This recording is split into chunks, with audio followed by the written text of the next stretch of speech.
E lá no Livro dos Espíritos, a gente tem as leis morais que Kardec escreveu baseado nos Espíritos da Verdade.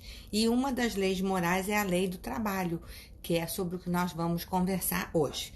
Eu sou Esperança Macarena, aqui no Instagram, de segunda a sexta, 9 horas, no @Pílulas de Espiritualidade. E vamos deixar a galera entrar para a gente falar sobre a lei do trabalho. Bom dia, Thaís, tudo bem? Como você tá? Vou deixar o pessoal entrar. Good morning! Vamos deixar o pessoal entrar para a gente falar sobre a lei do trabalho, que é uma das leis interessantíssimas do Espiritismo, que nos faz refletir um pouco, né? Qual é a nossa relação com o trabalho, o que é trabalho, o que os espíritos esperam da gente, como é a nossa evolução através do trabalho. Vamos conversar um pouquinho sobre isso. Bom dia, Karine, que bom que você está hoje com a gente. Gil Cunha, bom dia, tudo bem? E é muito interessante porque muitas vezes o nosso conceito de trabalho é aquilo que eu saio de casa e sou remunerada para fazer. Mas não é assim que a espiritualidade vê o trabalho. E aí é muito interessante a gente estar sempre estudando de novo, né? O que eu falo sempre, que é orar e vigiar, porque são aqueles conceitos que a gente sabe, mas a gente volta e meia tem que voltar e estudar, porque toda vez que a gente dá uma segunda estudada, uma terceira estudada, uma quarta estudada nas leis morais do Espiritismo, a gente sempre pega alguma coisinha a mais, porque como também a gente vai se desenvolvendo, vai ficando cada vez mais melhor a nossa sensibilidade para pegar o que o Livro dos Espíritos quer dizer pra gente. Quanta gente linda! Luiz, estava com saudade de você. Camilinha, bom dia. Andréia e Carol, bom dia, lindezas, né? O trabalho no bem. Aí eu estava ouvindo uma palestra que eu achei muito interessante sobre a lei do trabalho. Depois eu vou passar para vocês pela lista de transmissão do Pílulas. E se você está assistindo depois a reprise e você ainda não está na lista de transmissão, é só me dar o seu telefone pelo Instagram Message do Instagram, que a gente inclui você na nossa lista. Tava sumido, Luiz, tava com saudade de você, mas você veio, voltou num dia muito bom. Então, sobre a lei do trabalho, né? Uma das perguntas que tem no Livro dos Espíritos é assim: se o trabalho é uma exigência para nós, os humanos. E aí os espíritos dizem que sim, que o trabalho tem muito a ver com o nosso aperfeiçoamento e que é trabalhando que a gente vai fazer a nossa evolução.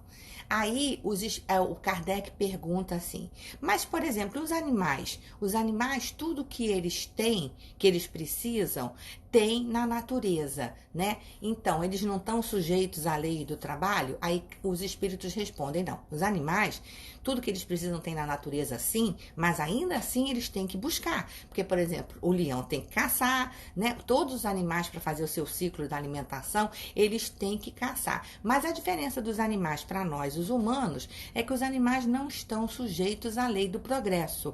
E nós, sim, porque a grande meta das encarnações é fazer o nosso progresso moral, intelectual, fazer a nossa evolução. Então, essa dificuldade, digamos assim, entre aspas, né, que a gente tem de ter o nosso próprio autossustento é o que vai fazer com que a gente evolua. E nossa sala está cheia de meninos que voltaram para mim hoje. O Luiz voltou, o Márcio voltou e o Kiko voltou. Que maravilha, estou muito feliz, uma sala cheia de moços hoje. Então, dentro dessa lei do trabalho, o que é interessante a gente estudar? Por exemplo, os espíritos dizem que não necessariamente é só aquele trabalho pelo qual você é remunerado que é considerado um trabalho para a espiritualidade. Por exemplo, nós aqui no grupo do Pílulas, nós estamos trabalhando pelo nosso progresso. Eu, porque tive que estudar e me preparar para estar aqui falando com vocês, e vocês, porque vocês estão se aperfeiçoando, estão estudando e estão trocando comigo também. Então, nesse momento do Pílulas aqui, nós estamos trabalhando na nossa edificação, no nosso crescimento, na nossa reforma íntima. Outro exemplo que é muito bacana, que é dado, que é o seguinte: quando você para conversar com um amigo que está precisando desabafar, e muitas vezes a gente não precisa nem falar nada, a gente só precisa ser os ouvidos de ouvir, né? O que a pessoa tem para nos dizer, a gente está trabalhando, porque a gente está se colocando à disposição de um irmão que está precisando desabafar. Então, trabalho seria tudo aquilo que serve ao Mestre Jesus. Então, quando eu faço um trabalho voluntário, que eu tenho um dom qualquer, vamos supor que eu seja boa de costura e eu vou ensinar costura numa comunidade qualquer, eu estou trabalhando, mesmo que não seja um trabalho remunerado.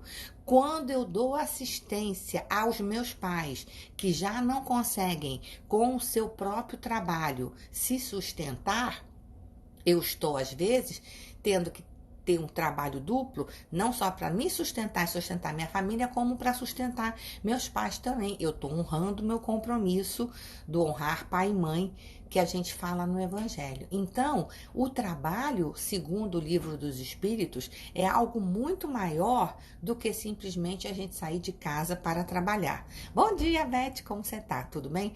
Por exemplo, uma mãe que opta por não trabalhar na rua porque quer criar o seu filho, ela está trabalhando.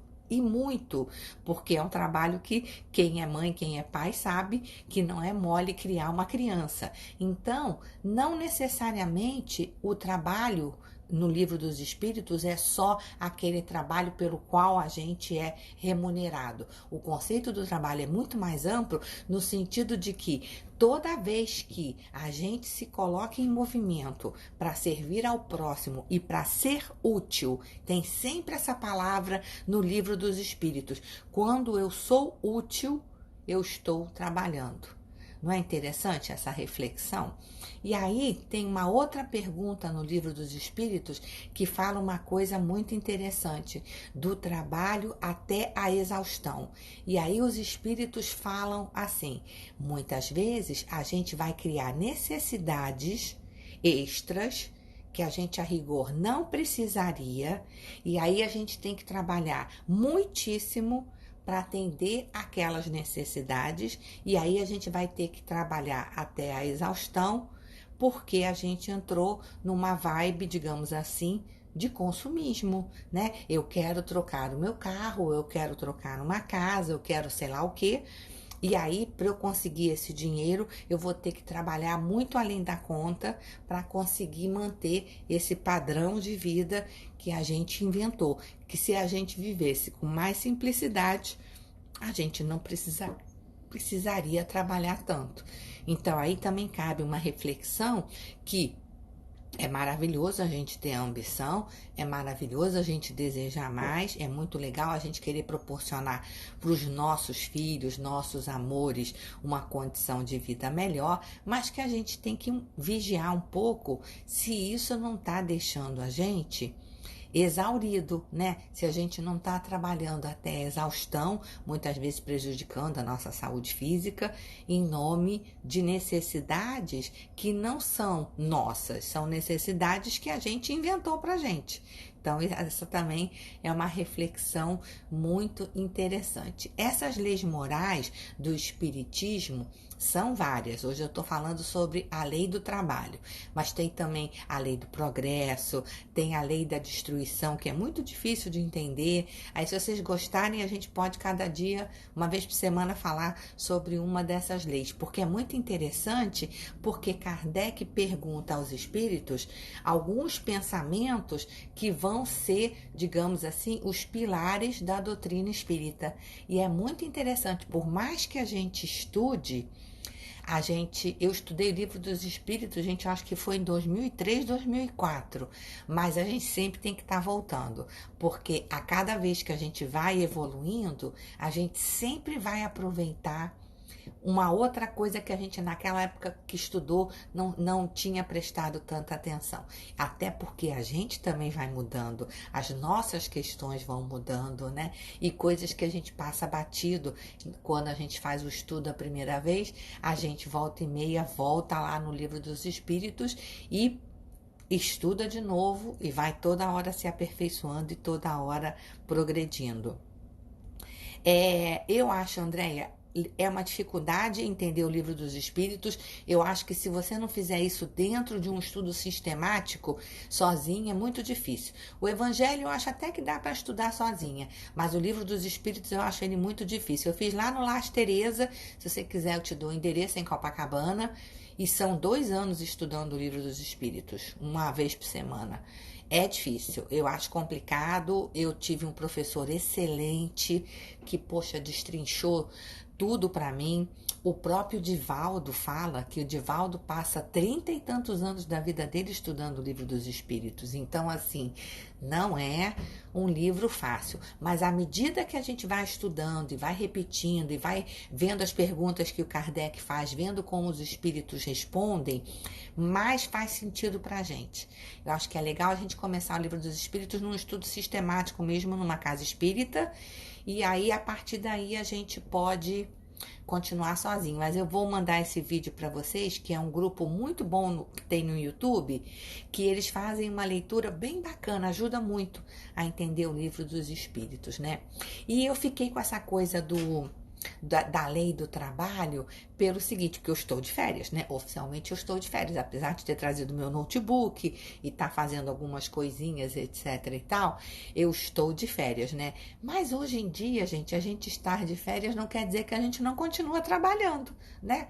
Porque a gente é acessível a um toque do WhatsApp, a noiva te liga, o outro te pergunta, você tem que ver um banco. Então, na verdade, eu acho que hoje, assim, as férias 100% offline são muito difíceis de acontecer, pelo menos para mim. É muito difícil, né? Mas tá tudo bem, porque pelo menos a gente reduz um pouco o ritmo do trabalho e dá para dar aquela arejada, aquela passeada, né? Para dormir de tarde se der vontade, né? É um ritmo diferente, porque o descanso também é muito interessante. E aí, só para finalizar, eu queria lembrar vocês da parábola dos talentos, que a gente já discutiu a parábola dos talentos aqui no Pílulas, que é aquele senhor que sai de férias e deixa com um funcionário 5 talentos, que era a moeda da época, com outro ele deixa 3 e com outro ele deixa 1 talento. Aí quando ele volta 1 ano depois, o funcionário que tinha recebido 5 talentos tinha multiplicado, etc e tal, e devolve ao seu senhor 10 talentos. Ele dobrou, né, o dinheiro que o patrão tinha deixado com ele. O que tinha recebido 3 talentos, da mesma forma, né? Trabalhou, se esforçou, aplicou e quando o patrão volta, ele devolve 6 talentos. Também dobrou, né, o que o patrão tinha dado. E aquele que tinha recebido apenas 1 talento, ele fica muito nervoso com a responsabilidade que o patrão tinha dado 1 talento para ele. O que ele faz? Ele enterra esse talento e quando o patrão volta, ele desenterra, entrega na mão dele e fala assim: Senhor, eu fiquei com medo de perder, então eu enterrei, estou te devolvendo aqui o talento que você me deu. E aí o patrão fica muito bravo com ele, né? Coisas do evangelho daquela época, e repreende, e manda prender, e diz que ele é um inútil, etc e tal. Mas por que eu tô contando a parábola dos talentos para vocês? Porque a gente sempre vai receber na nossa encarnação um talento, nem que seja pelo menos umzinho só. Em alguma coisa a gente vai se destacar, a gente vai ser boa, e se a gente souber usar aquele talento que a gente tem, a gente vai conseguir sobreviver e trabalhar e vender a nossa mão de obra e conseguir ser remunerado por aquele talento. O que não vale é esconder o talento na terra, passar uma encarnação inteira sem usar a lei do trabalho, sendo sustentado por outras pessoas, porque aí a gente passa a ser um peso na vida das outras pessoas, com aquela desculpinha de que, puxa, mas eu não sou tão talentoso como meu pai, como minha mãe, como como meu irmão, como não, e por isso eu não posso fazer nada, né? Todos nós temos os nossos talentos, alguma coisa, alguma vocação, alguma inspiração, alguma coisa a gente vai saber fazer e todos estamos sujeitos à lei do trabalho. A gente tem que sobreviver do nosso trabalho. E se a gente está em alguma missão bacanérrima, como eu não trabalho porque eu estou cuidando dos meus pais, eu não trabalho porque eu estou cuidando dos meus filhos, etc. e tal, você está sendo útil, então você também está na lei do trabalho. Era isso que eu queria falar para vocês hoje, que trabalhar é uma honra, é um privilégio, abençoados somos nós que trabalhamos, que temos saúde para isso, e que a gente honre os talentos que o Mestre Jesus nos deu nessa encarnação para a nossa evolução, para servir ao próximo e para estar sempre caminhando para o nosso progresso, que é para isso todo. Para isso que nós somos espíritos em evolução, para fazer a nossa reforma íntima, para progredirmos e para a gente nessa encarnação estar um pouquinho mais evoluída na hora que a gente for embora do que quando a gente chegou aqui. Beleza? Então era isso que eu queria falar com vocês. Adorei estar com vocês todos aqui, uma sala cheia de meninos. Kiko, Márcio e Luiz, voltem sempre. Deia, um beijo grande em você, Ana Carol. Beth, beijo enorme. Camilinha, Jucunha, Karine, que entrou hoje também. Thaís, que tá sempre com a gente aqui. Ai, Márcia, é muito bom adorar trabalhar, né? Graças a Deus, quando a gente tem esse privilégio de trabalhar com uma coisa que a gente gosta, né? É um privilégio, é mais fácil, né? Macarena. Beijo enorme, Camilinha, Ju, fiquem com Deus. Que a gente possa estar sempre na lei do trabalho, honrando os nossos compromissos, sendo útil e servindo ao Mestre Jesus. Beleza? Beijo enorme, gente. Fiquem com Deus. Uma excelente quarta-feira e nos vemos amanhã. Tchau.